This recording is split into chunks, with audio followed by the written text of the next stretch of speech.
In this video, we're talking about prime lenses versus zoom lenses.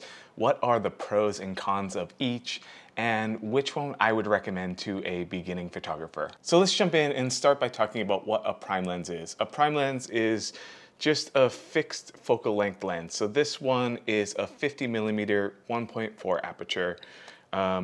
It's the entry-level Canon lens, one of the first ones that I picked up when I first started out.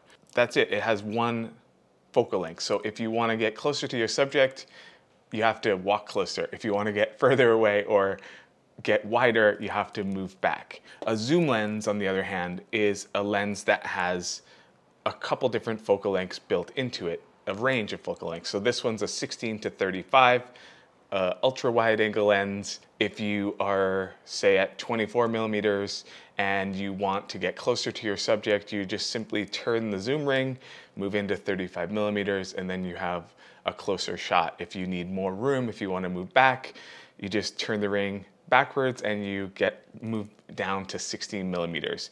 This one's a little bit more convenient, but there's definitely downsides to using a zoom over a prime and also a prime over a zoom. All right, so I'm just gonna cut straight to the chase and give my recommendation now instead of at the end of the video. If you're starting out, most likely you have a zoom lens already, so my recommendation would be to pick up a prime lens. If you wanna stay and listen to why, here it is. So you're exploring your creativity. It's an exploration phase. This lens, or the prime lens that's really inexpensive or entry level, is super high quality compared to the counterpart of a zoom lens. This also gets you a really wide aperture, so you can have a smaller depth of field. You can start to explore what it's like to isolate your subjects with really thin depths of field. Having a wide aperture also allows you to work in low light. I know when I was starting out, I really wanted to explore every single element of photography, and one was shooting at night, and this is a perfect way to do it. The downside is if you want to explore fields of view or different focal lengths, you do have to buy more lenses. But the next lens I bought after the 50mm was a 28, just to get a wide angle or a wide field of view. I eventually sold that for a 24 because I felt like it wasn't wide enough. And then I got an 85.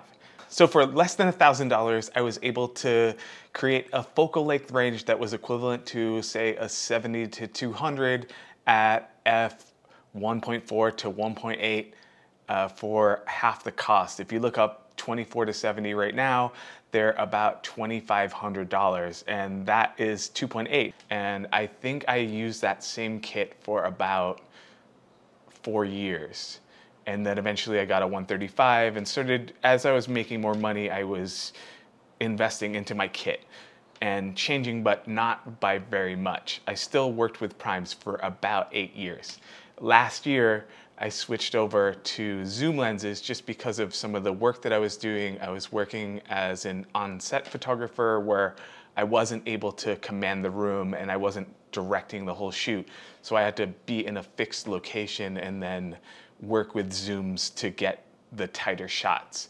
But I was recently watching some behind the scenes footage of me on a photo shoot, and I treat my zoom lenses exactly like they're prime lenses. I'll move into a 35mm range and then move my feet back and forth and work the range because I know the properties of each focal length.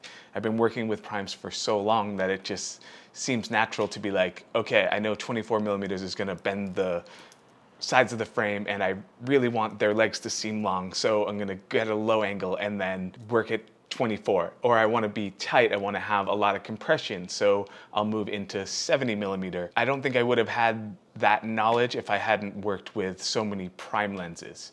I'm a huge fan of learning with prime lenses, and even if you're just getting one prime lens, one thing that I used to do when I'd go on vacation, I'd bring like a zoom just so that I could walk around during the day when there's really bright light and shoot with the zoom lens. And then I'd have one 50mm lens to put on my camera at night when I was walking around, so I had the capability of working in low light without a flash. So if you're starting out, prime versus zoom, the debate, the competition, whatever, I think the prime wins.